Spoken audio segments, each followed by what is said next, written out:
കയ്യുറപ്പില്ലാത്ത എഴുത്ത്. അർജുൻ. അവൻ ഞെട്ടി. ഇതാരാണ് എഴുതിയത്? കത്ത് തുറന്ന് വായിച്ചു തുടങ്ങി. നിനക്കീ കത്തൊരിക്കലും കിട്ടുമോ എന്നെനിക്കറിയില്ല. പക്ഷേ ഞാൻ പറയാതെ വയ്യ. ഞാൻ നിന്നെ സ്നേഹിക്കുന്നു. അവന്റെ ഹൃദയം ഒരു നിമിഷം നിശ്ചലമായി. അത് മീരയുടെ കത്തായിരുന്നു. കോളേജ് കാലത്തെ അവന്റെ ക്ലാസ്മേറ്റ്. മീര എപ്പോഴും ശാന്തമായിരുന്നു. കുറച്ച് സംസാരിക്കും. പക്ഷെ കണ്ണുകളിൽ ഒരു കഥയുണ്ടായിരുന്നു. അർജുൻ ഓർമ്മിച്ചു. അവൾ പലപ്പോഴും അവനെ നോക്കുമായിരുന്നു. ചെറിയ ചിരികൾ, ചെറുനോട്ടങ്ങൾ. പക്ഷെ അവൻ അതൊന്നും ശ്രദ്ധിച്ചില്ല. കത്ത് തുടരുന്നു. ഞാൻ നിനക്കിത് നേരിൽ പറയാൻ ധൈര്യമില്ല. അതുകൊണ്ട് ഞാനിത് എഴുതുകയാണ്. നീ സന്തോഷം കണ്ടെത്തണം, എവിടെയായാലും. കത്ത് അവിടെ അവസാനിച്ചു. അർജുനന്റെ മനസ്സ് അസ്വസ്ഥമായി.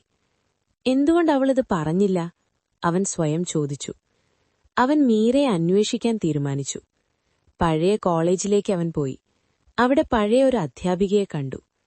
മീരയോ? അവൾ പഠനം കഴിഞ്ഞ് ഉടനെ വിദേശത്തേക്ക് പോയി. പിന്നെ തിരികെ വന്നിട്ടില്ല, അവർ പറഞ്ഞു. അർജുൻ കൂടുതൽ അന്വേഷിച്ചു. ഒടുവിൽ ഒരു സോഷ്യൽ മീഡിയ പ്രൊഫൈൽ കണ്ടു. മീര, ഇപ്പോഴൊരു ആർട്ടിസ്റ്റ്, മറ്റൊരു രാജ്യത്ത്. അവൻ അവൾക്ക് മെസ്സേജ് അയച്ചു. നീ എഴുതിയ കത്ത് ഇന്ന് ഞാൻ കണ്ടു. മിനിറ്റുകൾക്കകം മറുപടി വന്നു. ഏത് കത്ത്? അവൻ ഫോട്ടോ അയച്ചു. അടുത്ത സന്ദേശം വരാൻ സമയമെടുത്തു. നീ അത് ഇപ്പോൾ മാത്രമേ കണ്ടുള്ളൂ, അല്ലേ? അതെ. അത് ഞാൻ കോളേജ് അവസാന ദിവസം നിന്റെ ബാഗിൽ വെച്ചതാണ്. നീ ഒരിക്കലും അത് കണ്ടില്ലെന്ന് ഞാൻ കരുതി. അർജുൻ ഞെട്ടി. അവൻ ഓർമ്മിച്ചു. അവസാന ദിവസം, തിരക്ക്, യാത്ര. കത്തവൻ കാണാതെ പോയിരുന്നു. ഞാനന്ന് നിന്നെ കാത്തിരുന്നു, മീര എഴുതി. പക്ഷെ നീ പോയി. അവന്റെ ഹൃദയം തകർന്നു. ഞാൻ അറിഞ്ഞിരുന്നെങ്കിൽ, അവൻ ടൈപ്പ് ചെയ്തു. ഇപ്പോഴതിന് വൈകിപ്പോയി, അവൾ മറുപടി നൽകി. ഒരു നീണ്ട നിശബ്ദത. പിന്നീടൊരു പുതിയ സന്ദേശം. പക്ഷെ ചില പ്രണയങ്ങൾ അവസാനിക്കുന്നില്ല. അവ മറ്റൊരു രൂപത്തിൽ ജീവിക്കും. അർജുൻ ചിരിച്ചു. കണ്ണിൽ കണ്ണീർ നിറഞ്ഞു. നിനക്കിപ്പോൾ സന്തോഷമാണോ? അവൻ ചോദിച്ചു. അതെ, പക്ഷെ ഒരു ഭാഗം ഇപ്പോഴും പഴയ കോളേജിൽ തന്നെ ഇരിക്കുന്നു, അവൾ പറഞ്ഞു. അവൻ കുറച്ചു സമയം ആലോചിച്ചു.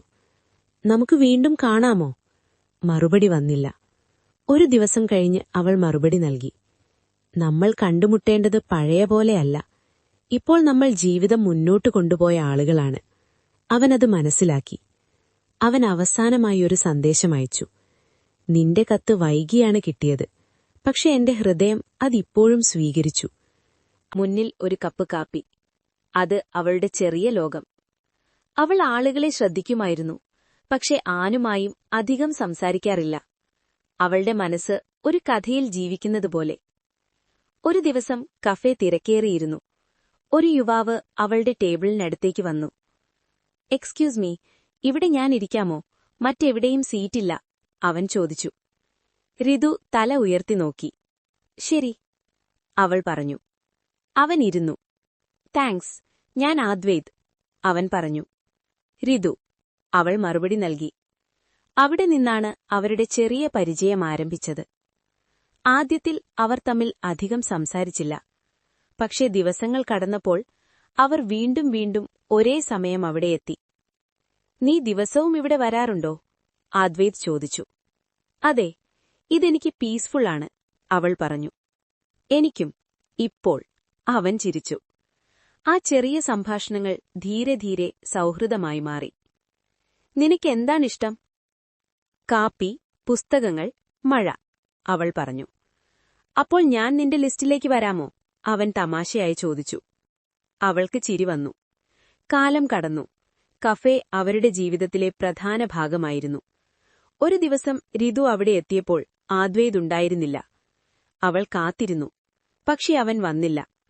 അടുത്ത ദിവസവും ഇല്ല. അവൾക്കെന്തോ നഷ്ടപ്പെട്ട പോലെ തോന്നി. കഫേ ഇപ്പോൾ ശൂന്യമായി തോന്നി. ഒരാഴ്ച കഴിഞ്ഞ് അവൾ അവിടെ വീണ്ടും ഇരിക്കുമ്പോൾ, മിസ് മീ, ഒരു ശബ്ദം. അവൾ തിരിഞ്ഞുനോക്കി. അദ്വൈത്. നീ എവിടെയായിരുന്നു? അവൾ അല്പം കോപത്തോടെ ചോദിച്ചു. ഒരു ഇമ്പോർട്ടന്റ് വർക്ക്. പക്ഷേ ഞാൻ തിരിച്ചുവരുമെന്ന് പറഞ്ഞില്ലേ? അവൻ പറഞ്ഞു. അവൾ ഒന്നും പറഞ്ഞില്ല. പക്ഷേ അവളുടെ കണ്ണുകളിൽ സന്തോഷം. ഒരു ദിവസം മഴ പെയ്യുന്ന വൈകുന്നേരം കഫേ അടയ്ക്കാനിരിക്കുമ്പോൾ ആദ്രേത് പറഞ്ഞു, "രിതു, ഞാൻ നിന്നെ സ്നേഹിക്കുന്നു." അവൾ നിശബ്ദയായി. അവളുടെ ഹൃദയം വേഗത്തിൽ തട്ടിത്തുടങ്ങി. നമ്മൾ ഒരു കഫേയിൽ മാത്രം കണ്ടുമുട്ടിയവർ, ഇത് സത്യമായ പ്രണയമാണോ? അവൾ ചോദിച്ചു. ആദ്വൈത് ചിരിച്ചു. പ്രണയം എവിടെ തുടങ്ങുന്നു എന്നത് പ്രധാനമല്ല, അത് ആരോടാണെന്നതാണ് പ്രധാനമെന്ന്. അവളുടെ കണ്ണുകളിൽ കണ്ണീർ. ഞാനും നിന്നെ സ്നേഹിക്കുന്നു, അവൾ പറഞ്ഞു. മഴ ശക്തമായി. അവർ കഫേയുടെ പുറത്തേക്ക് നടന്നു, ഒരു കുടയുടെ കീഴിൽ. ദിവസങ്ങൾ കടന്നു. കഫേ ഇപ്പോഴും അവരുടെ സ്ഥലമാണ്, പക്ഷെ ഇപ്പോൾ അതൊരു ഓർമ്മയല്ല, ഒരു തുടക്കം. ഒരു ദിവസം രിതു ചോദിച്ചു, നമ്മൾ ആദ്യമായി കണ്ട ദിവസം ഓർമ്മയുണ്ടോ? എങ്ങനെ മറക്കും? ഞാനൊരു സീറ്റ് അന്വേഷിച്ചായിരുന്നു, പക്ഷെ ഞാൻ എന്റെ ജീവിതം കണ്ടെത്തി, അവൻ പറഞ്ഞു. അവൾ ചിരിച്ചു. കഫേയുടെ ആ കോണിൽ തുടങ്ങി